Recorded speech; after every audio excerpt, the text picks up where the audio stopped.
All right, folks, we're going to get started. I have a little bit of housekeeping to do, and then I will introduce Cinzia, Professor Solari, as our speaker. But first, good afternoon, and to those in the room, and good morning, good afternoon, good evening to those joining us on Zoom. We have people joining us from all over the world, so this is truly a global event, which is really exciting. My name's Chris Bobel, and on behalf of the Center for Gender Security and Human Rights, I'm really pleased to welcome you to this exciting hybrid event. Today's talk by Dr. Cinzia Solari is being run, as I said, as a hybrid. And as I said, so it will be recorded and it will be on the YouTube channel for the consortium, as well as the website for the consortium. So there'll be two places you can access the recording.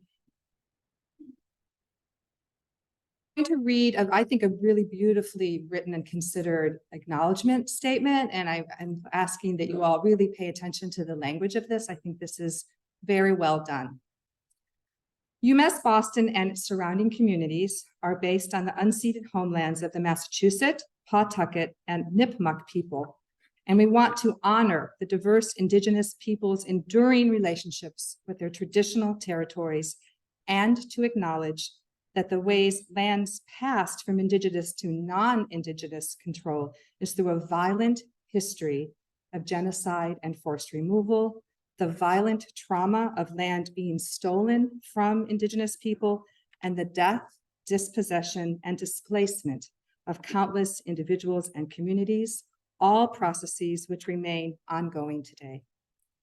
We'd also like to emphasize that land acknowledgements by themselves are not enough.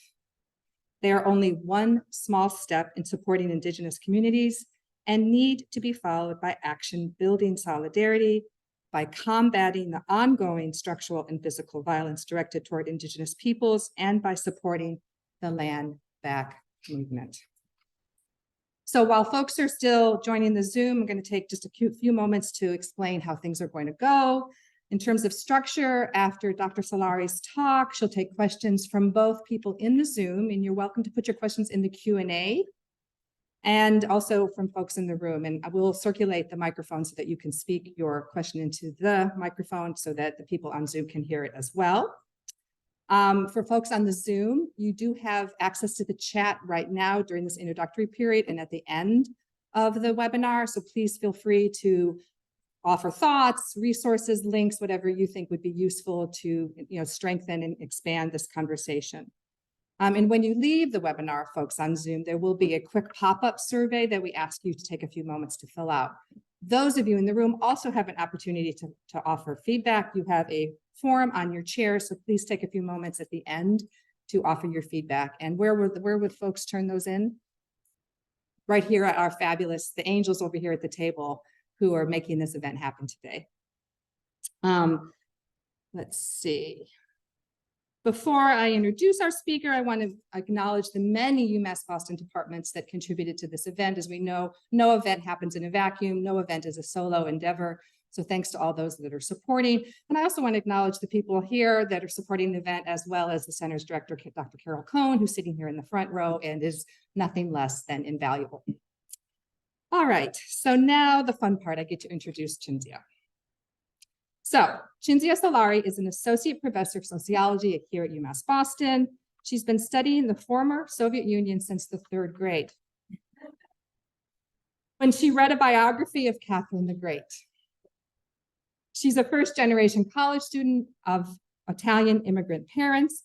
She earned a BA in history and Italian studies from Brown, and a PhD in sociology from the University of California, Berkeley. And she trained at Berkeley's Post-Soviet Center and has studied the region for the last, as it says here, couple of decades. It's a long time.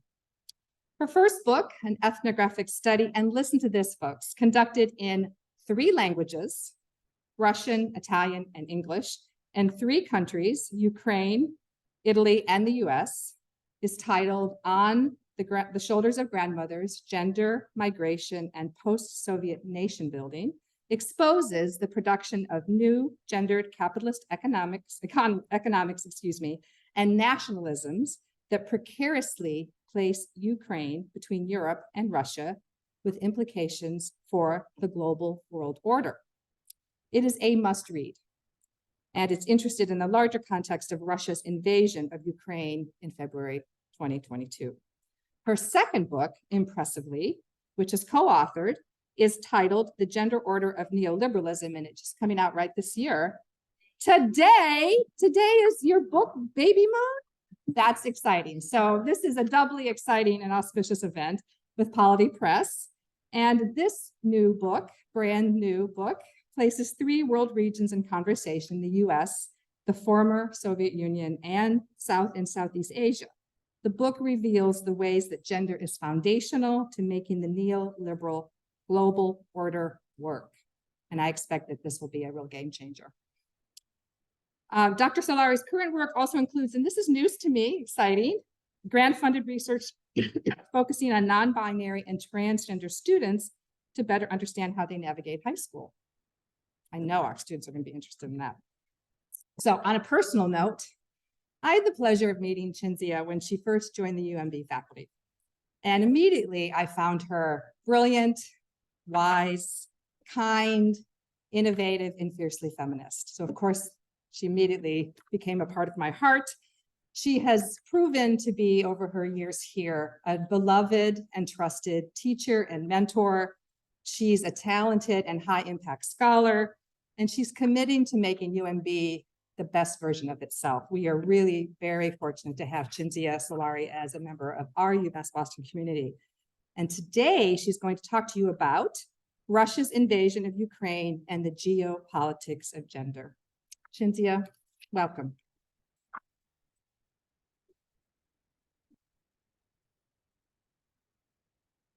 Hey everyone. Well, Ms. Bobel, thank you for that really lovely introduction. And I want to thank Carol Cohen for inviting me, and Catherine Sussich for all of her deft organizational work. And as I begin here, I feel I must first acknowledge that the world's gaze is now focused on the violence in the Middle East, and so many of us have been painfully impacted. Now, since my area of expertise is the former Soviet Union and specifically Ukraine, my talk today is titled The Russian Invasion of Ukraine and the Geopolitics of Gender. And I'm going to pull up my slides here.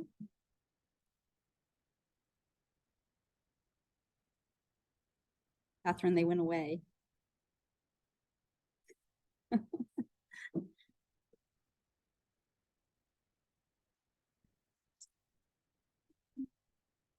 I had one task, and that was it. All right, so I am going to argue that even though most Americans have never even heard of Ukraine before Russia's invasion last February, and that the war that Russia is waging on Ukraine feels like it has been going on forever with no end in sight, that we ignore this violence at our peril.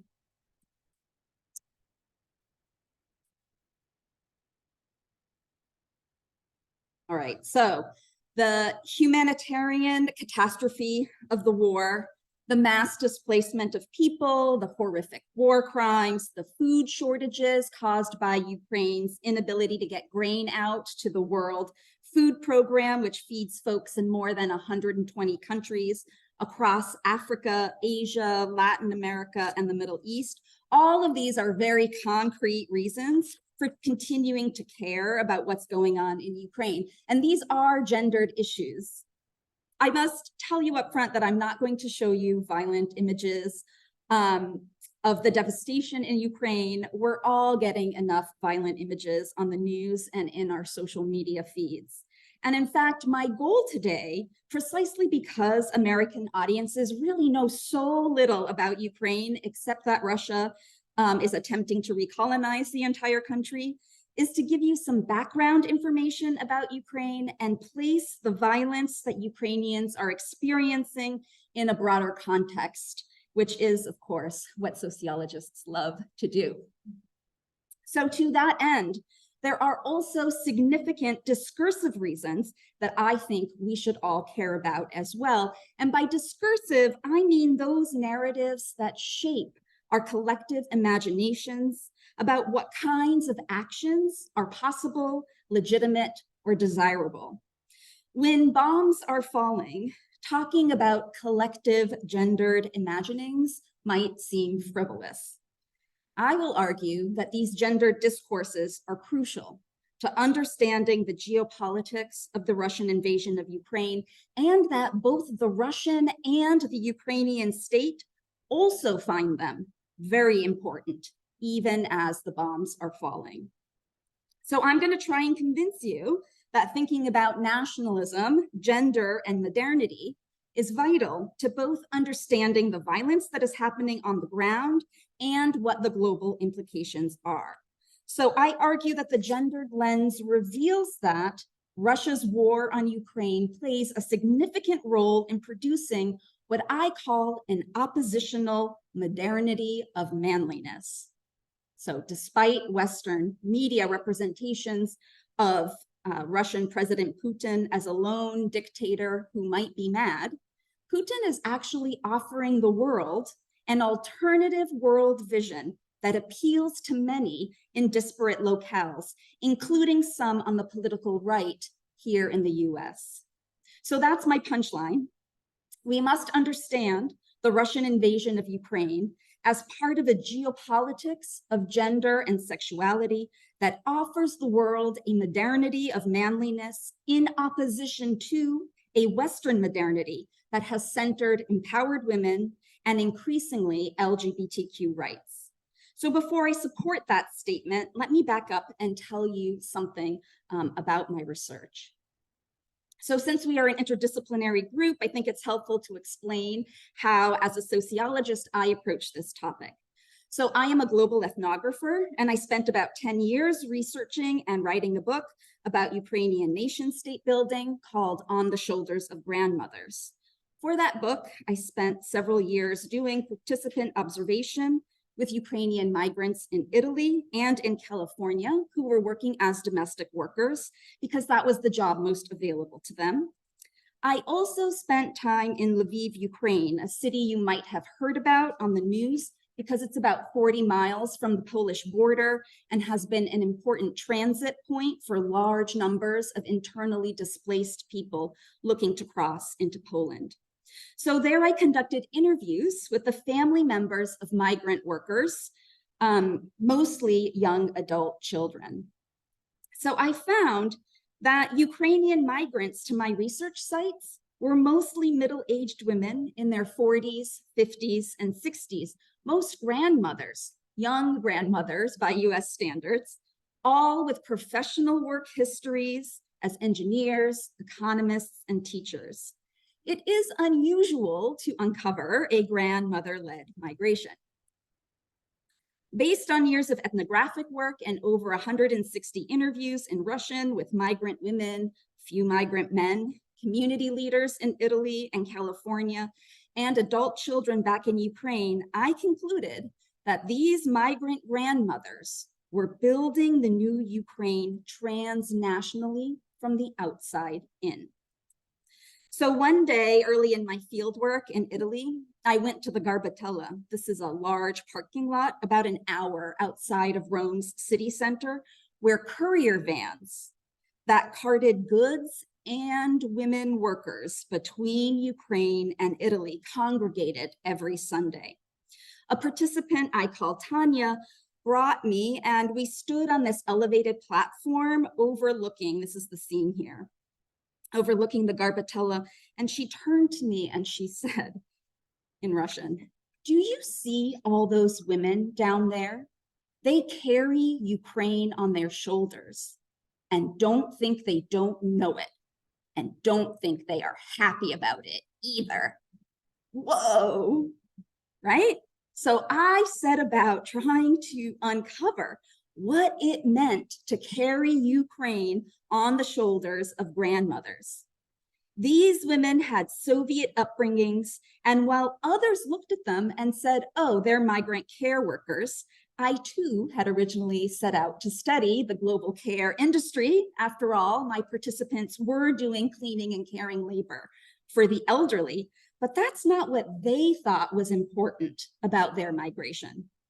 They told me that they were using their time as domestic workers abroad to help build the new Ukraine by learning how to be capitalist and European as opposed to Soviet. They were sending not just money from their wages back to Ukraine, but they also sent back to Ukraine this information, what migration scholars call social remittances, so that they could help their children, those young adults that I met in Lviv, learn how to gain honor, status, and economic security in a capitalist system, as well as learn how to build European institutions. Isn't that like incredible? I still think that's pretty remarkable, right? So here's a quick example of what that looks like. One interviewee, Ina, explained it like this. Cinzia, imagine that one day you wake up and everything you used to know about what you should do to be a good person, a successful person, has changed. How do you help your children? Ukraine will join Europe. Working here will help my sons learn what that means. What I found when I interviewed the adult children of migrant women back in Ukraine is that the cultural information about what it means to be European and capitalist received from migrants like Ina was a motivation for participating in Ukrainian pro-Europe revolutions, the Orange Revolution in 2004 and the Euromaidan uprising in 2014. So I'm going to circle back and tell you what those are. So the Russian military war on Ukraine did not start last year, but 9 years ago when Russia occupied Crimea in 2014. Crimea is Ukraine's southern region. It's the one with the stripes on the map and the big arrow. The lead up to Crimea included 2 revolutions inside Ukraine. Now, it might seem like I'm going off on a tangent, but you'll just have to trust me that I really am setting up my argument that we must understand the Russian invasion of Ukraine as part of a larger geopolitics of gender. All right, so I am going to remind you or tell you for the first time what these revolutions were about, soap opera style, in attempt to keep your attention. How's everyone doing? You okay? Yes? All right, great. So here we go. The Orange Revolution was a showdown between a pro-West presidential candidate, Viktor Yushchenko, and the pro-Russia, Viktor Yanukovych. November election results declared Yanukovych, the pro-Russia guy, the winner. However, evidence of fraud led to mass protest in Kiev's Independence Square, where orange-clad protesters, orange was Yushchenko's campaign color, camped out for weeks. A new round of voting was ordered in January 2005, and this time Yushchenko wins. So Yushchenko declared that the peaceful Orange Revolution showed the world a, quote, genuinely different Ukraine, a noble European nation, one that embraces democratic values. But 5 years later, Yanukovych comes back and wins the presidency in 2010. So the debate about whether Ukraine should be closer to Europe or Russia rages on. In early 2014, Yanukovych refused to sign an economic agreement with the EU and took money from Russia instead. Mass protests erupted once again in Kiev, known as Euromaidan. Maidan means square, center city square. So the protesters ousted President Yanukovych, who fled to Russia. Now, the Russian elites were none too happy. Putin describes Ukraine as an artificial entity with lands given to it by Russia and the USSR and a failed state that needs Russian oversight. Russia then occupied the southern Ukrainian territory of Crimea just weeks after President Yanukovych was ousted. The occupation of Crimea is the first land grab in Europe since World War II, and the international community just let Russia keep it so far. All right, well, who was in the streets protesting during Ukraine's revolutions? Ina's sons and the adult children of other migrant Ukrainian grandmothers like her. This group of older women, so often discounted or invisible to us, I found were key actors in producing the new post-Soviet Ukraine from the outside in. Not only did they structurally alter what Ukraine looked like, but they changed what was collectively imaginable through transnational networks with their friends and families in Ukraine. So I argue, and on the shoulders of grandmothers, that these migrations made Ukraine both structurally and discursively look more like Europe than like Russia. I show that Putin and the Russian elite were well aware of the transformative power of migration. In the Western media, Russia's invasion last year was reported as the surprise actions of a man who has possibly become unhinged. But in the conclusion of my book, I note that it makes sense that Russia felt threatened as Ukraine moved closer to Europe and further from Russia, in part through these transformative migrations. So Russia had already occupied Crimea, and I warned about the possibility of an escalated Russian invasion. And that's not because I'm psychic, but because everyone who knew anything about this region was concerned about this possibility.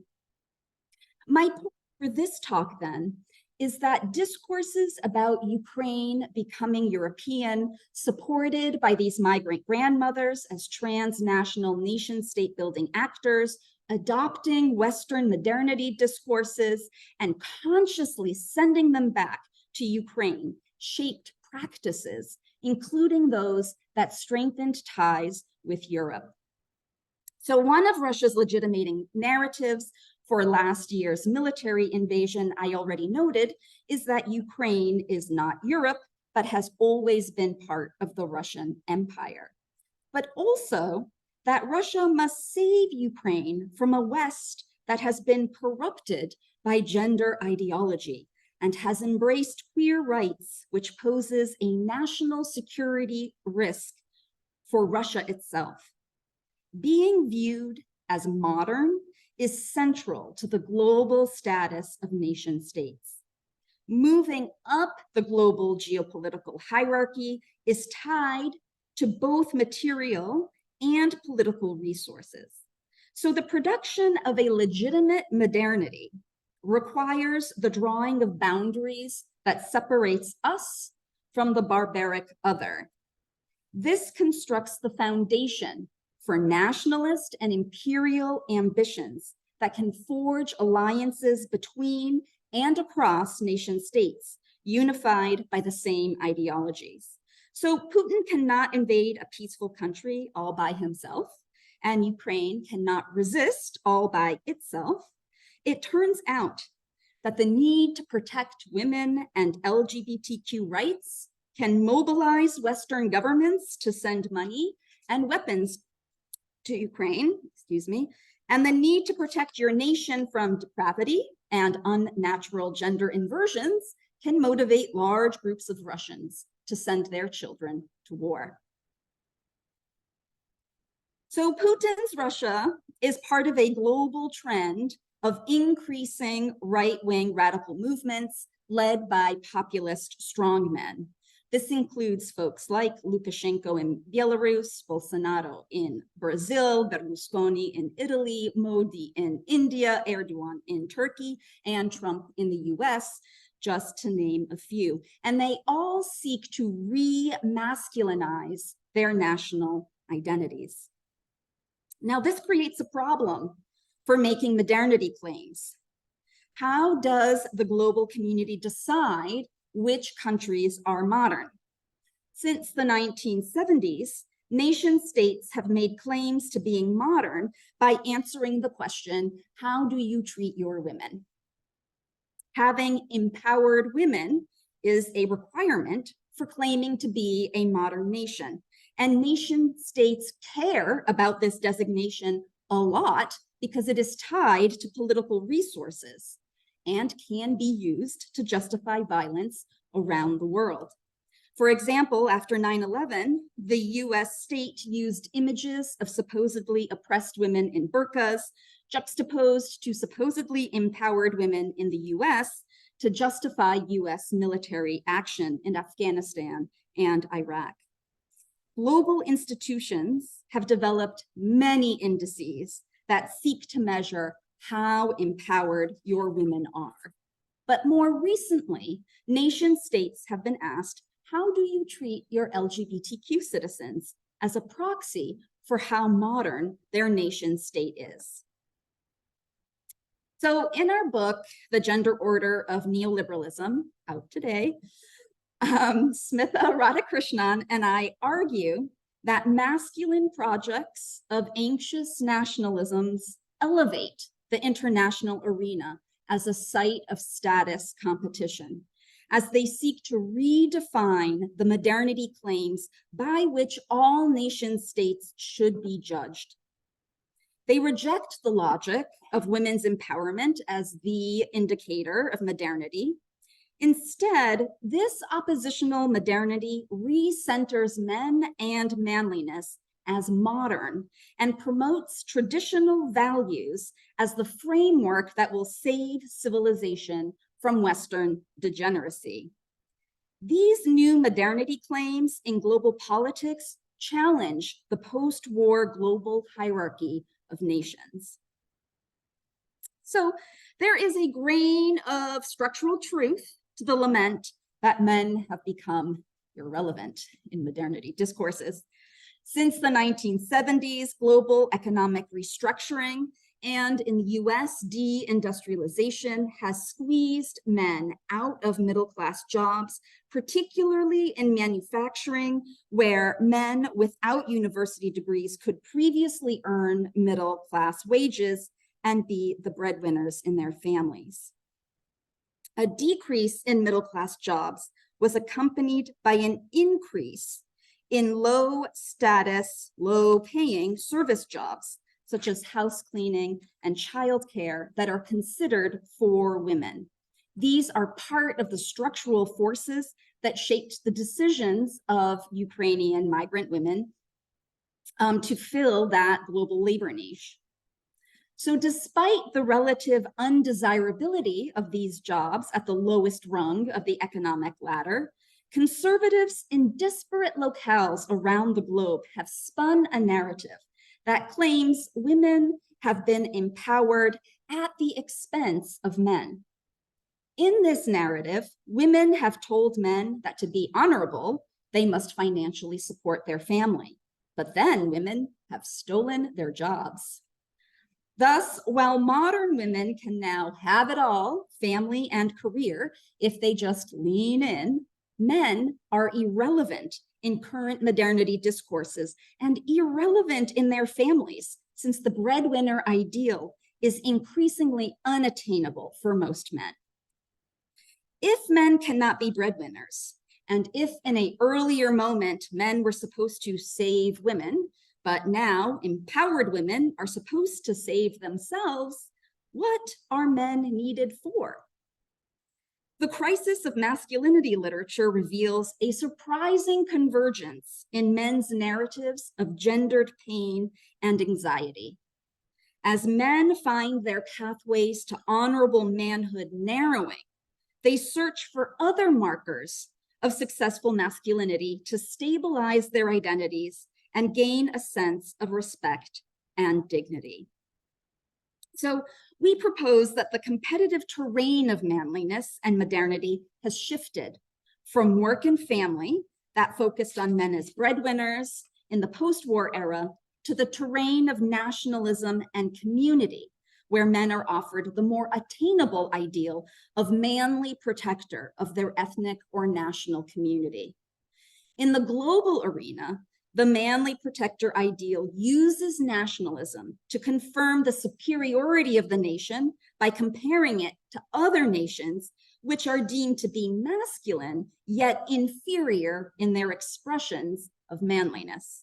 So, for example, A quick Google search will turn up images that juxtaposes Putin's manliness with former US President Barack Obama's supposed femininity, such as this one here, Putin shirtless on his Siberian horse, placed next to Obama on a bicycle, wearing a helmet and mom jeans. Or Putin petting a tiger while Obama holds a white poodle. Whereas American masculinity and the Marlboro Man, you guys know, like that cigarette guy, signaled ideal masculinity in Russia during the 1980s and 90s. Beginning in the mid-2000s, a new image of the Russian mujik, or real guy, came to signify that the Russian nation is more manly than the US. Interestingly, a Russian mujik values the protection of the nation over breadwinning in determining manliness. So for Putin, Trump, Modi, and others, this is a project of remasculinization that amplifies narratives of national exceptionalism. This strategy represents something globally visible and systematic, an oppositional understanding of modernity that counters liberal values and the US and Western Europe's moral hegemony since World War II. All right, so what does this oppositional modernity spearheaded by Putin but advanced by other authoritarian dictators around the world look like? In the book, we draw on examples from 3 regions, the US, South and Southeast Asia, and the former Soviet Union, to suggest remasculinization projects constitute an oppositional modernity that has 3 tenets. First, it claims superiority to the West and Euro-American neo-imperialism. Second, it asserts a discourse of freedom and modernity that doubles down on biological determinism, what Putin, but also Trump and others call traditional values. Third, it offers a new nationalist ideal for men who no longer have to be breadwinners to be considered real men, but can aspire to the new ideal of manly protectors. So you might be wondering, but how can traditional values be modern? Since freedom is a central discourse within neoliberalism, this oppositional modernity asserts freedom as its central feature. Oppositional modernity projects assert the freedom of people to be who they are as determined by biology. In the former Soviet Union, this discourse is particularly powerful because of the recent experience of the Soviet gender order. Although Western publics view the collapse of the Soviet Union as resulting from the economic victory of capitalism over communism, within the region, the failure is viewed in large part as a failure of communist gender politics that produced effeminate men and masculine women, largely because women were considered to be too empowered under the Soviet system. Doubling down on biological determinism and the binary gender system thus appears modern compared to a Soviet past in which the supposed true nature of men and women was distorted by gender egalitarianism. US European liberalism, the argument goes, has gone too far, and freedom must be taken back by the groups who naturally deserve power as the dominant racial, ethnic, and gender groups of the nation. So oppositional modernity is appealing to dominant groups who perceive a loss of power in these 3 regions and elsewhere. Homophobia, along with misogyny, is key to producing a modernity that re-centers manliness. So I mentioned that nation states since the 1970s have signaled their modernity by answering the question, how do you treat your women? Post-1989, nation states are increasingly asked, how do you treat your LGBTQ citizens? And LGBTQ inclusion has become a marker of European or Western advancement and superiority vis-a-vis intolerant and backward others who mistreat or exclude these communities. Now, Ukraine has been knocking on the European Union's door. Despite the Orange Revolution and Euromaidan that asserted Ukraine's European identity, political opinion polls found split decisions about Ukrainians' desire to join the EU. And the EU is not that eager to welcome Ukraine either. So one of the things that has changed since the Russian invasion is that the invasion has achieved what Ukrainian nationalists could not, and that is to unite Ukrainians around the idea of Europe. Also, EU member countries, after insistent Ukrainian lobbying, I mean, we saw the videos, President Zelensky from like bomb shelters begging the EU to let Ukraine in. So EU member countries have now finally granted Ukraine official candidate for accession status, and they did that 3 years into the 3 months, excuse me, it does feel that long. It's 3 months into the war. To that end, Ukraine is spending a significant time thinking about how it treats LGBTQ folks. In December of last year, 10 months into the war, Ukraine adopted a law that prohibits anti-LGBTQ hate speech. Just a few months ago in March, even as the bombs were falling, Inna Sovsun, a Ukrainian lawmaker, introduced a bill that, if passed, and President Zelensky's government has promised to pass it by the end of 2023, would legalize same-sex civil partnerships. So in an interview, Sovsun said that what is happening in Ukraine is a direct consequence of Putin's actions. She said, quote, "Because Putin made homophobia such a big part of his political agenda and Russian national ideology, people automatically associate him with homophobia. So if we Ukrainians are different from him, then we should be different in that area as well." The Russian invasion has galvanized Ukrainians to advance LGBTQ rights in ways that were unthinkable a year ago. There has also been lots of media coverage inside Ukraine of LGBTQ soldiers on the battlefield, and it's positive coverage of them defending Ukraine like patriots. These moves are part of how Ukraine signals we are modern, we are European, and therefore Europe and the US should keep sending us weapons and putting pressure on Russia to end this war because we look like you. I am not saying Ukraine or Western Europe or the US are bastions of LGBTQ inclusivity. I am saying there is a struggle over the criteria the international community should use to mark which nations are modern and which are backward. And this is shaping the international terrain of competition and challenging the current global hierarchy of nations. So Russia has answered the question, how do you treat your LGBTQ citizens, by passing laws that criminalize pro-LGBTQ speech as propaganda aimed at corrupting youth.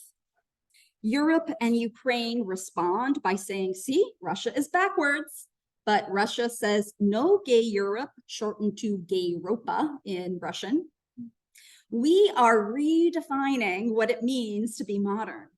The legitimating discourse goes, Gay-Ropa is a national security threat that seeks to undermine Russia's historic values, keep ethnic Russians from reproducing, and undercut the state. So post-2013, Russia has positioned itself as the defender of so-called traditional values. This has allowed for a revival of Russia's messianic idea, which goes like this. Russia is a stronghold of Christianity, and Russia will save Europe and the world from its own depravity, characterized by sexual immorality and the disillusion of the natural gender order. We need to defend the right of women to be women, and especially of men to be men. So this iconic image of Putin being a manly man, a mujik that values the protection of the nation above all else, is the anecdote to the post-Soviet version of the crisis of masculinity. 20 years before Trump and MAGA, Putin told Russians, humiliated by Soviet collapse and Russia's loss of international status, that he was going to make Russia great again. I just love it that Trump stole that from Putin. So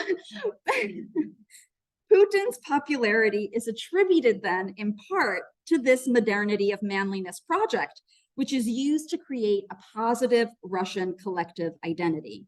And traditional values then enacted through misogyny and homophobia have come to signify Russianness.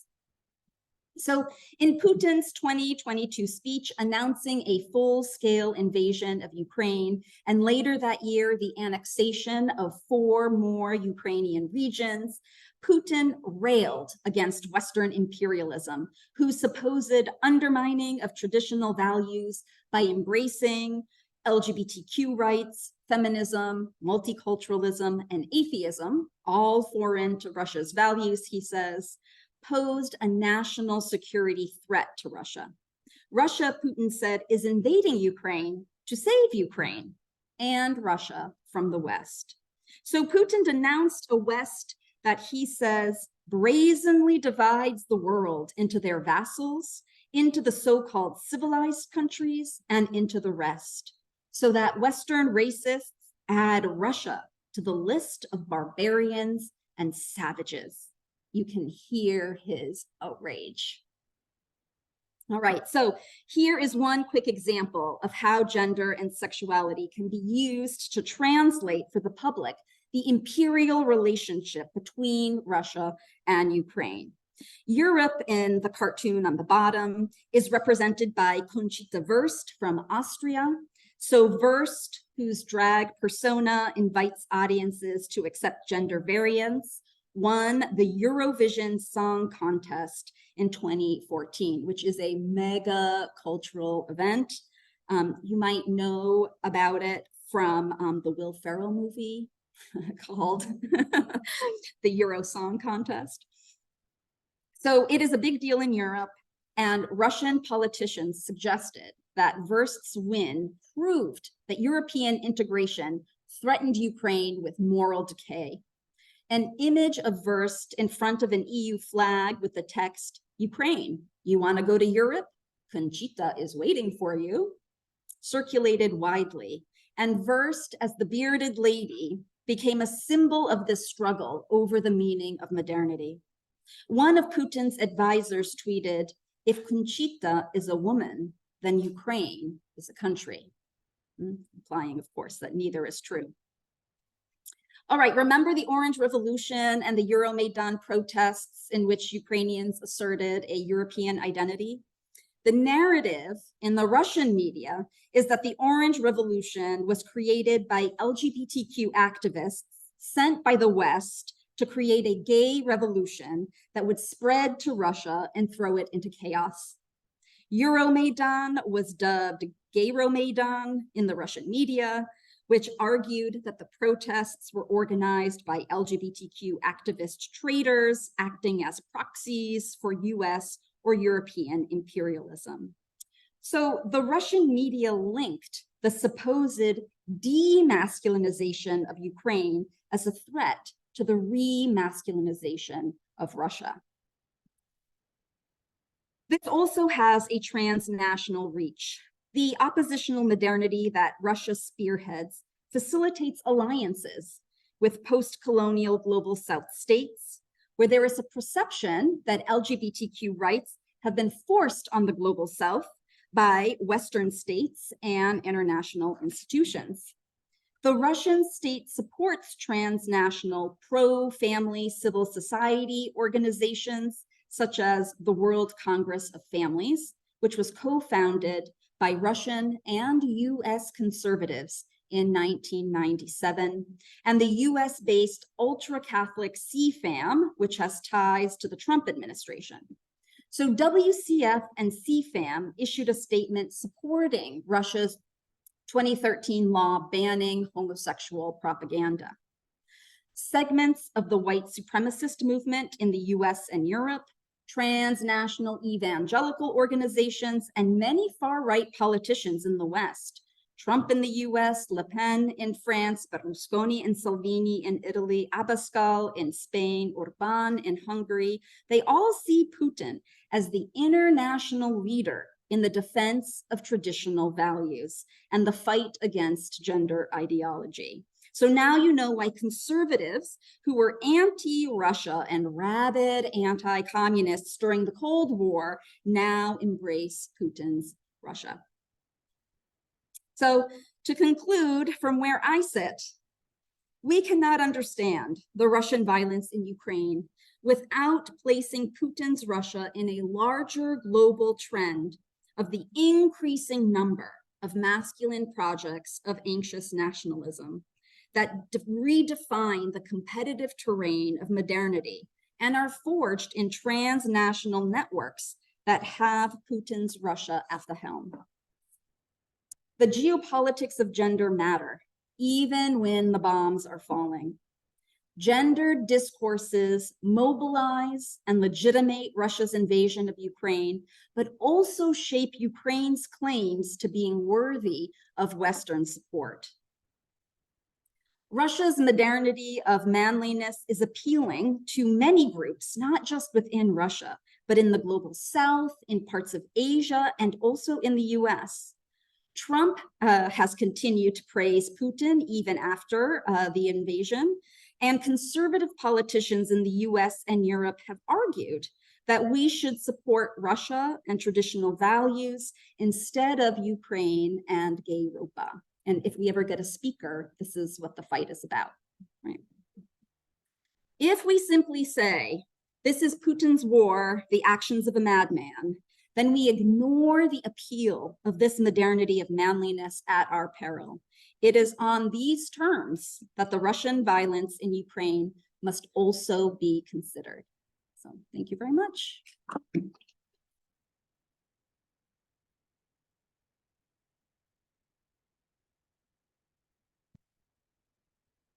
Yeah, lots to think about. I'm thinking about placing the border with t-shirts and saying, here we go. Anybody else? So now is the time for questions and comments, and we have two places. We have those in the room, I will hand you the microphone, and we have those on Zoom. Do we have anything on Zoom yet? Okay, Zoomers, we really encourage you to pose your questions. Comments are welcome too, in the Q&A box. Is there anything in chat? Chat. Okay, so we'll see who has a response. Great. And why don't you tell Cinzia who you are?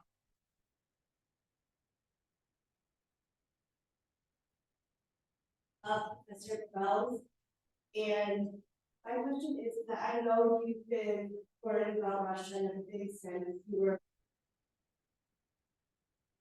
I was just curious, what keeps you motivated with acting? What are some self-care tools that you use to be motivated? Okay, great. Thank you for that question. So yeah, where did you find that third grade story? So, okay, it is true that in the third grade, I had a teacher who gave me this really awesome assignment. And the assignment was pick a famous person from history, read a biography, and then pretend they are alive with you sitting at your kitchen table and write out what your conversation would be. Isn't that an incredible assignment? So I picked Catherine the Great because she was a woman whose last name was the Great. And so I read a biography of Catherine the Great, and then I sat down at my kitchen table and argued with her to release the serfs. So that was what pulled me in to thinking about this region. And so one of the things that keeps me interested and motivated is, I actually think this is pretty high stakes.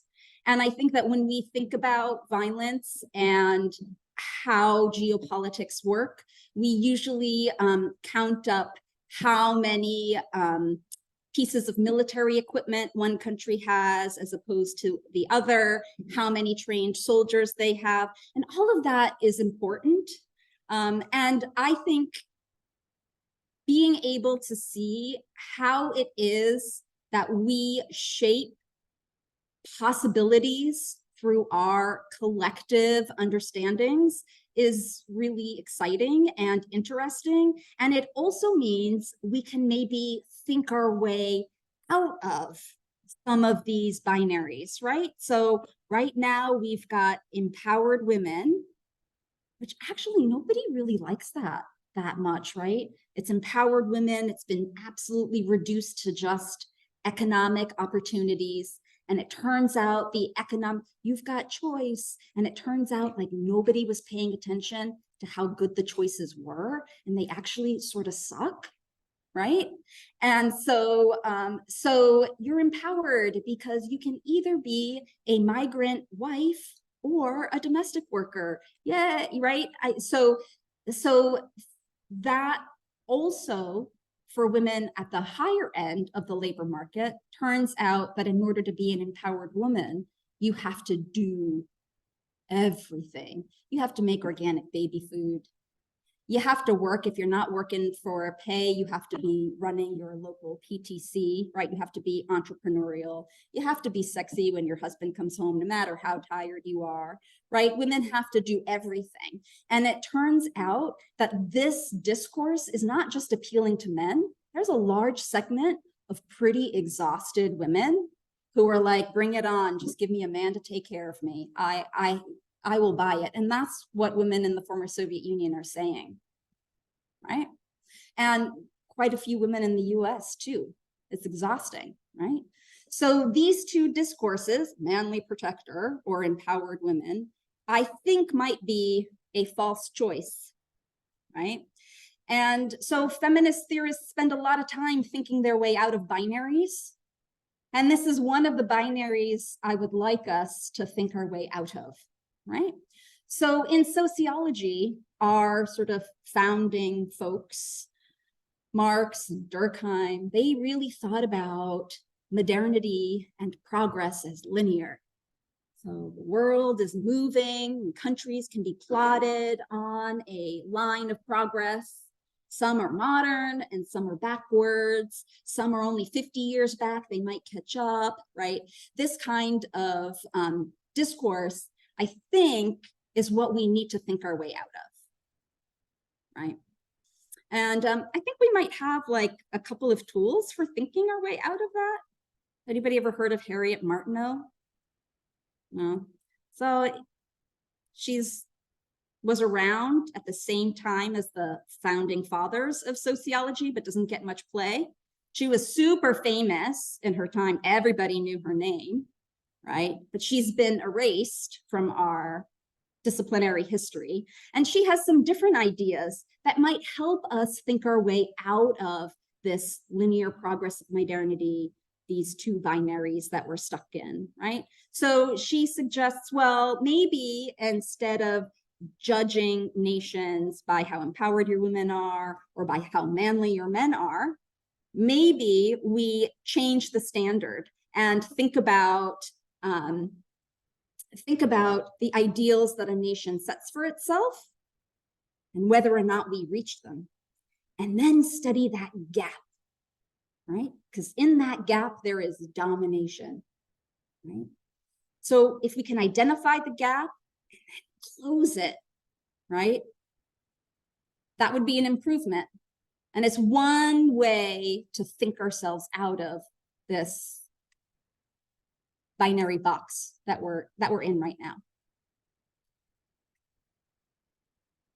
We actually have 3, I believe, questions in the Q&A on Zoom. Oh, okay. I see one. I see. All right, we're going to take one of those. Great. The first one is from Elizabeth Wood, and she asked, what are the roles of Ukrainian grandmothers today as wars?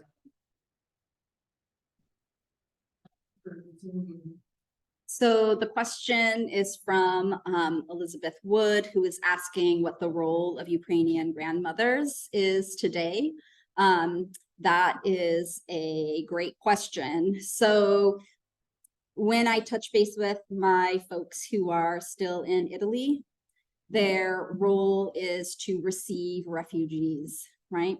So we no longer have sort of the very set migration patterns that were there before Russia invaded.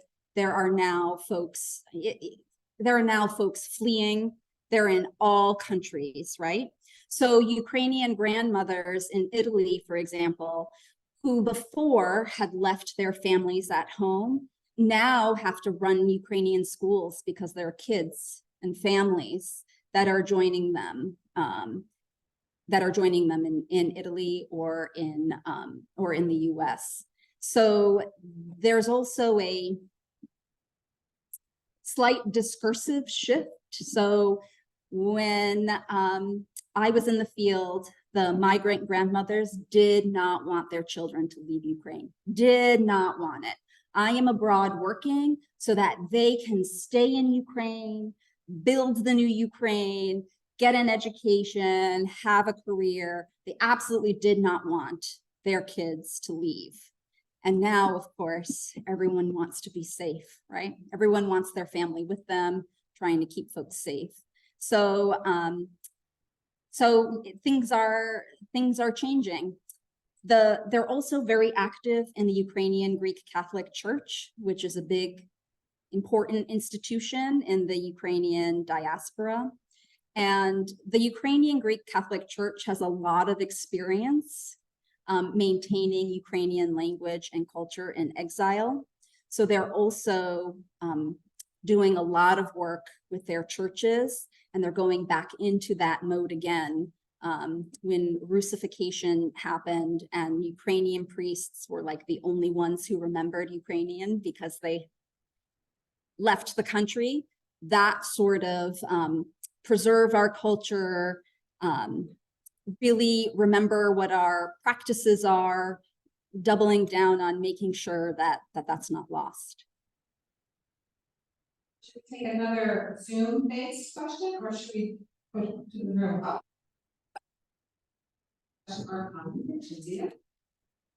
Great, okay, so you speak.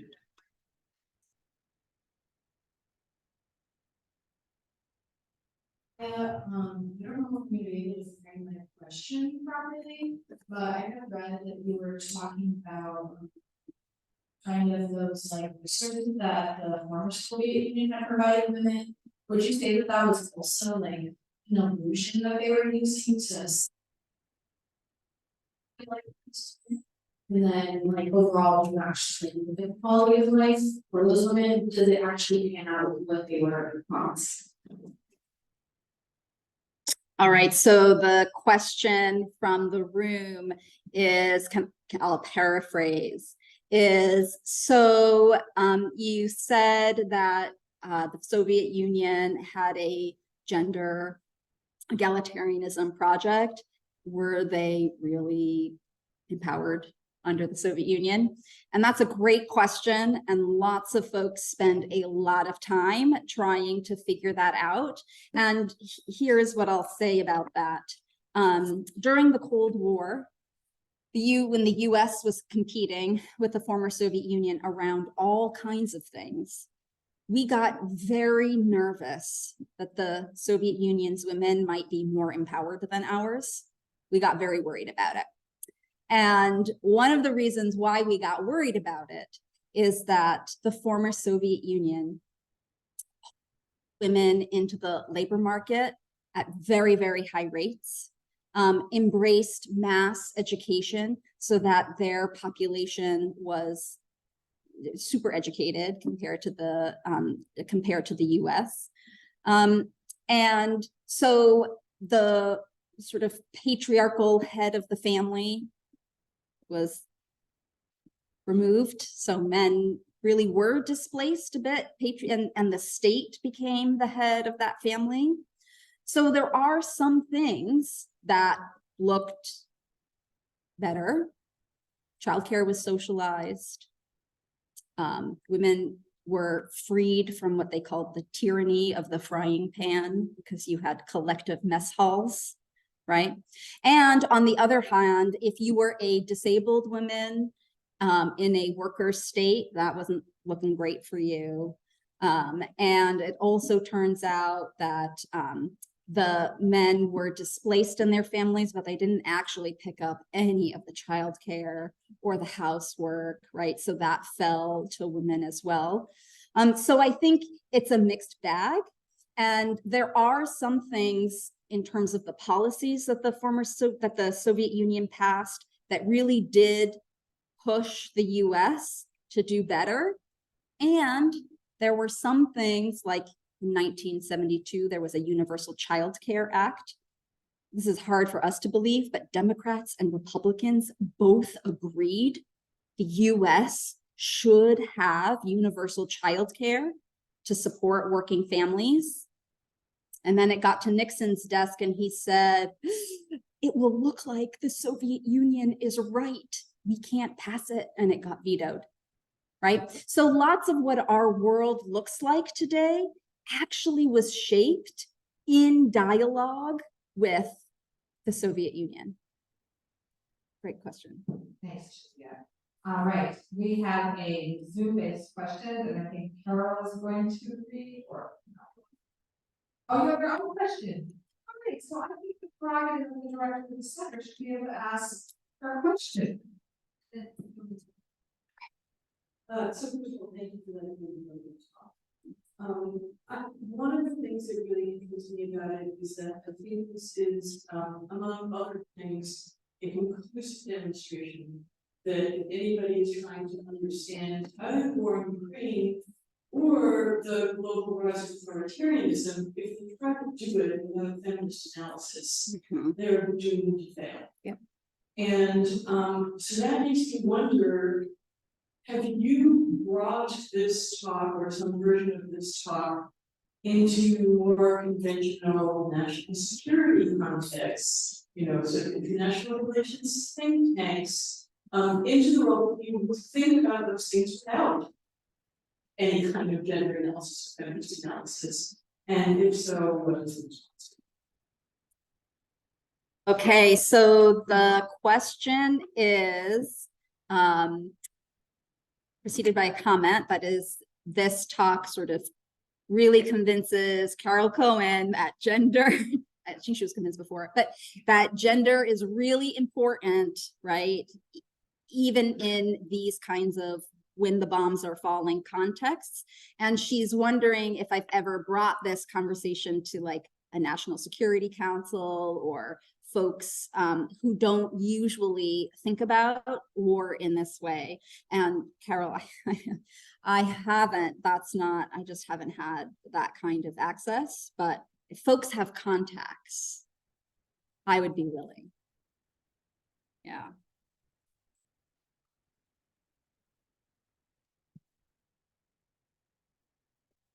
Third question from Myra. A great talk, agree with the general argument about the oppositional modernity, but wonder if the focus on economic change might be misplaced and family relations are changing at least as much, making the West no longer insist on women and men as having different responsibilities there.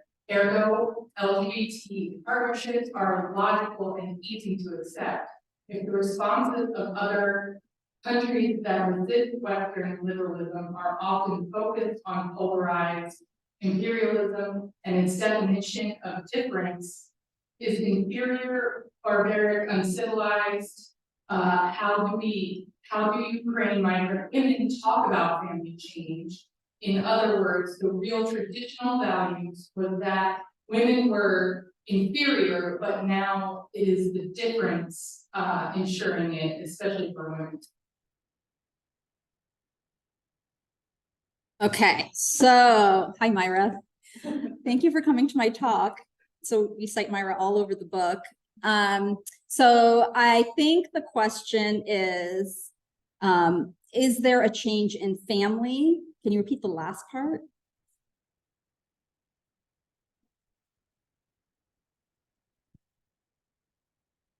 In other words, the real traditional values was that women were inferior, but now it is different. It is especially for women. So I think the question is about changing families, right? And there's always been a division of labor, and is the justification changing? Does that sound right to you, April? Okay, so yes, and in the book, we actually do talk about families quite a bit. The part of the neoliberal order requires, we argue, a division of labor in which someone is staying at home doing the labor for free, but it doesn't necessarily have to be the woman, which is why it becomes flexible. We can accept gay marriages as long as somebody is doing the unpaid labor, but we can accept polygamous marriages or other forms of labor sharing in the family. And so in this post-Soviet context, so in the Soviet Union, the family changed quite a bit for the Soviet order. There was an extended family with a grandmother at the head. And in the former Soviet Union, women had early retirement ages, 50 or 55, depending on how dangerous your job was. And the expectation was that grandmothers would be the primary caregivers to children so that young women could be in the factories working. And that's part of the labor model, yes? So as the Soviet Union collapses, not just Russia, but all over the former Soviet Union, they have looked around and they said, wait a minute, we provide free childcare, we provide mess halls, that's expensive. And they look around and they say, well, the West just has women do this work for free. That's definitely a better deal. And so all of those responsibilities have devolved back onto the shoulders of women. Yeah, women still had primary responsibility for them, but the state really did take some of that burden off of women.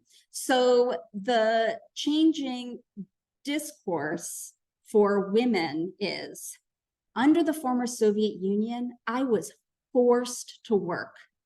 Now I am free to choose to stay home, and I can have a man support me. And that is, so there is, in the book, we set up an architecture for what the gendered neoliberal order looks like. And then we play with the places in which it is flexible, that allows some variation while still maintaining a system that allows us to explain convergences in radically different places with different histories that all sort of land on some similar discursive ground. Thanks, Cinzia. We have time for one final question. I'm going to privilege the room if there's anyone in the room that would like to pose a question. Don't be shy, students. And I'll also take this opportunity to remind you to fill out the brief feedback form, and the folks on Zoom, maybe you can say, Folks on Zoom, there is a feedback form or a little survey. If you could please fill that out, the organizers would be grateful. And we do have a final question from Zoom. Yeah.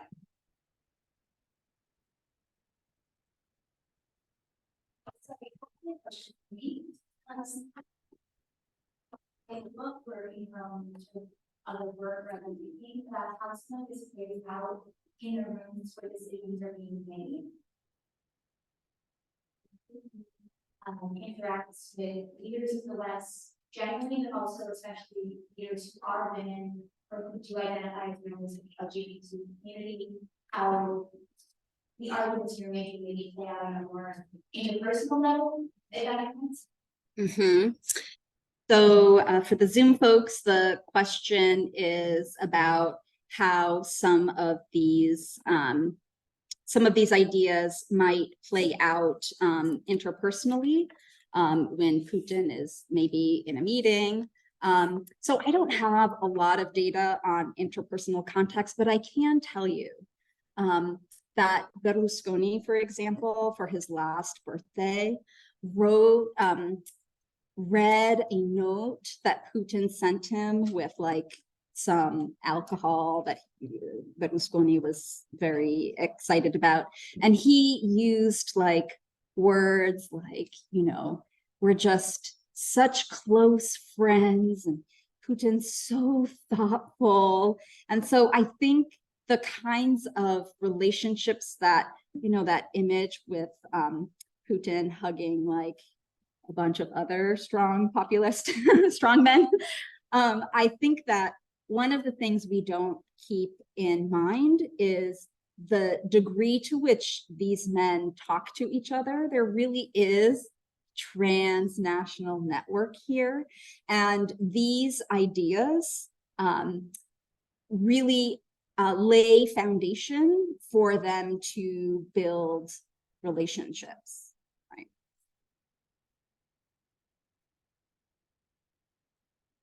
So I think that concludes the webinar, and I want to thank especially Cinzia for a really rich and illuminating talk. As feminist theorists, we need more conceptual tools in our toolbox, and thinking about gender as geopolitical is really powerful. So thank you for that.